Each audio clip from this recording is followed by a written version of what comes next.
Good morning, America.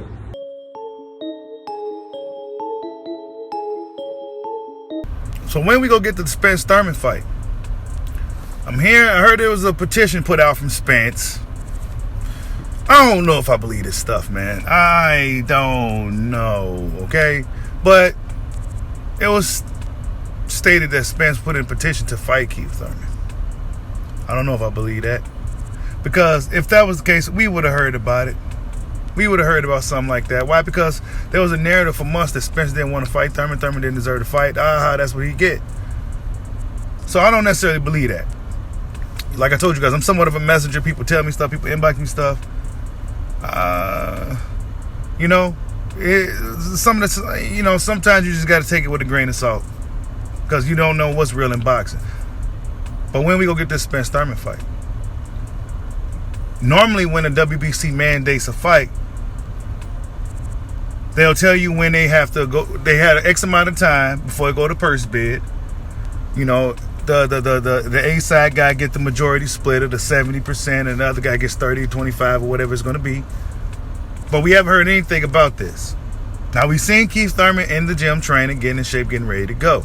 We've seen that. But we haven't seen or heard from Errol Spence since this thing with Crawford fell through. He said it last that we heard he was on the plane confused. I believe before that he was talking about getting a haircut. But as far as actually talking about some boxing, outside of him going back and forth with Crawford, him and his ghostwriter was going at it with Crawford, we haven't heard much about Spence and actually who he's going to fight. Of course, other than Frank Martin, Michel Rivera, who I think he should be promoting.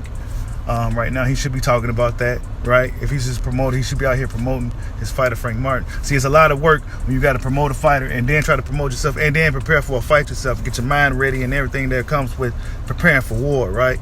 It's a lot. But when we go get the Spence Thurman fight, now we know in the past, PBC tends to tell us at the last minute this thing is going down. So if it really is happening in February, it'll be somewhat of a short notice for fans. Maybe not for the fighters if they know already behind the scenes, but it'd be short notice for fans, kind of, right? But we'll see if it happens. Normally, when the sanction bodies step in, things are a little bit more official. Errol Spence has a choice to move up, right? Stick around at 147 for possibly 2 more fights. Forbid if he loses against Keith Thurman, then he may have a rematch clause, and then they'll prolong the Crawford fight. We may never see it. But we need to know if and when is Errol Spence going to fight Keith Thurman. Keith Thurman, like what I said, Keith Thurman has been in the gym. He's actually looking at shape. Normally when we see Keith Thurman and when we haven't seen him, he's looking kind of big and chubby. He's looking really, really good shape right now. So he must have knew about this months ago. He must be preparing for it. He must be preparing for the fallout with the Spence Crawford fight. Keith Thurman probably knew something. But either way, you guys, when are we going to get that fight? Like and subscribe.